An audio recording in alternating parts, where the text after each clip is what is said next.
Pause the video and try to figure out how to hold this position with white while I give you a couple of seconds.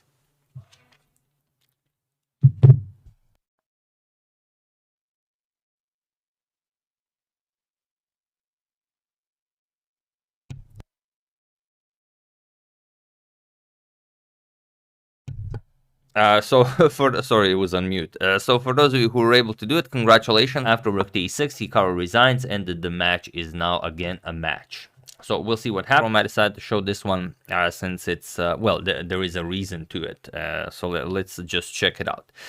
So Hikaru with the white pieces opens with d4. We have knight to f6, c4, and now c5, going for the Benoni defense. This is only one of the reasons I decided to show this game. We have d5 and now b5, going for the Benko gambit. That's another reason I decided to show this game. Bishop opens up an attack towards the rook, and now you have 3 pawns here that you have to worry about. And you could maybe capture this one and allow this captures and captures because, okay, for the moment you cannot capture this, but idea is then both of the knights will be attacking the c7 pawn. To give you an example, whatever, you could try something like... for example, maybe just playing e6 or something. Then we. But there is one move that white can make here to not lose the game. So I'm sure you see it even without pausing the video.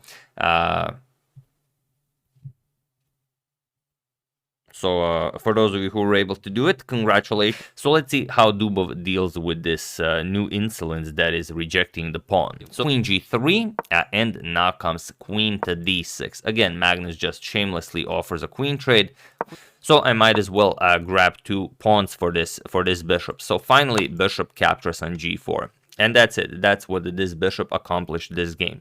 For the entire game, it was just, hiding on c8, on d7, on c8, on d7. And now, for the lack of a better move, you have to give it up for 2 pawns, which is not bad. So here, Nepo plays queen to d5, and this is just a really interesting move because it doesn't work. That's putting it plainly. It doesn't work. So for those of you who were able to do it, congratulations on finding this, I want to say obvious move, but obviously it's not that obvious. So for those of you who just want to enjoy the show, it's knight to d6. So there were many great moments in this game, many mistakes, and many winning chances, but we all know what was Carlsen's biggest mistake in not winning this game. It was, of course, in this position when he could have played b4, he played c3. He angered the chess gods, and of course it doesn't matter if he was plus 10, plus 100, plus 1000 in the end, there was just no winning this position. You always have to play the Evans Gambit. That's just the way chess works. Whereas Magnus only had 2.5 out of 5, he managed to lose a game to Maxim Vachier-Lagrave. And Magnus says, all right, now nothing is really happening here on the king side. Don't have to worry about that. I'm just gonna play a5 and now create that breakthrough on the queen side that I prepared some 20 moves ago. Pieces, and he obviously chose a very, very serious opening for this game. So for the first move, Magnus decided to play b4. So it's this is one matchup that pretty much whenever it happens, I will show it, unless it's like a snooze fest, like a ranged bone cloud draw or something like that. But even then, I might show it. So who knows? But yeah, we're gonna capture here with check, bring the king to h2, and now play pawn to g1 and bring anything. Okay, it's the best just maybe to bring a queen into the game with instant checkmate, but pretty much doing anything will also win you the game. The bishop here, bishop to c7, and now knight to h4. Like we say, the knight on the rim is dim, but maybe 2 knights are not. So here attacking Crypto Cup, and this is the first round with the wrong name for Wesley for some reason. Sorry about that. Hikaru played rook to g6, but this also doesn't help him all that much. Bishop to f5. Sorry, the wrong bishop. I know that the bishop coming to f5 is crucial here. I just picked up the wrong bishop. It happens. Captures, captures, and captures. Now we're threatening to capture this with the knight because I know none of you forgot about our good friend the bishop on b8. I'll give you a couple of seconds.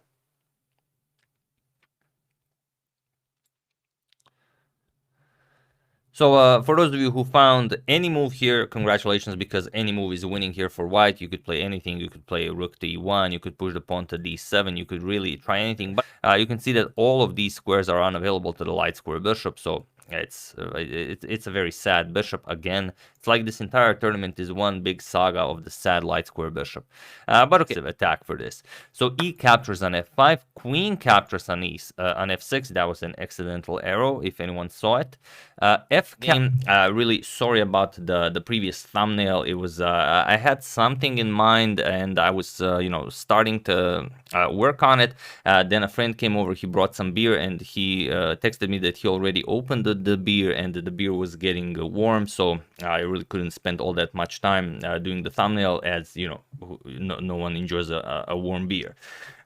So for those of you who were able to do it, congratulations on not defending the g7 pawn in any way. And for those of you who just want to enjoy the pawn, the show, it's d captures on e4. That's just beautiful. I can simply eliminate the defender of the bishop, and if you capture with the knight, just rook to a1 with a double attack on the knight. And once the knight moves, we're gonna pick up the a7 pawn, and it's just much better for white.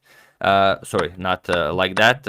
We're gonna capture after the knight goes back. Then we're gonna capture on a7. So instead, and now it's well, it's a problem because white can play many things, but white can also just play bishop to e2, just continue development at the g7 now. So it's still not that big of a deal. You're up one pawn, and with perfect play, it should be a draw. But perfect play is a big word. So here we have f bishop captures and rook captures on d3. So all has been traded off, and now it's just well, it's a dead draw. As you know, it seems like it's a dead draw, but is it really a dead draw?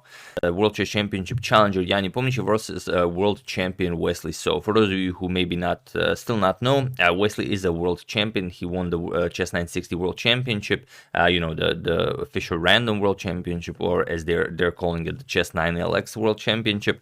I don't like the name personally, but let's have three names. Why not? So the material is completely equal. Knight, both players have a knight, a rook, and 4 pawns, and of course a king. It's impossible not to have a king, even though I've seen people in coffee houses.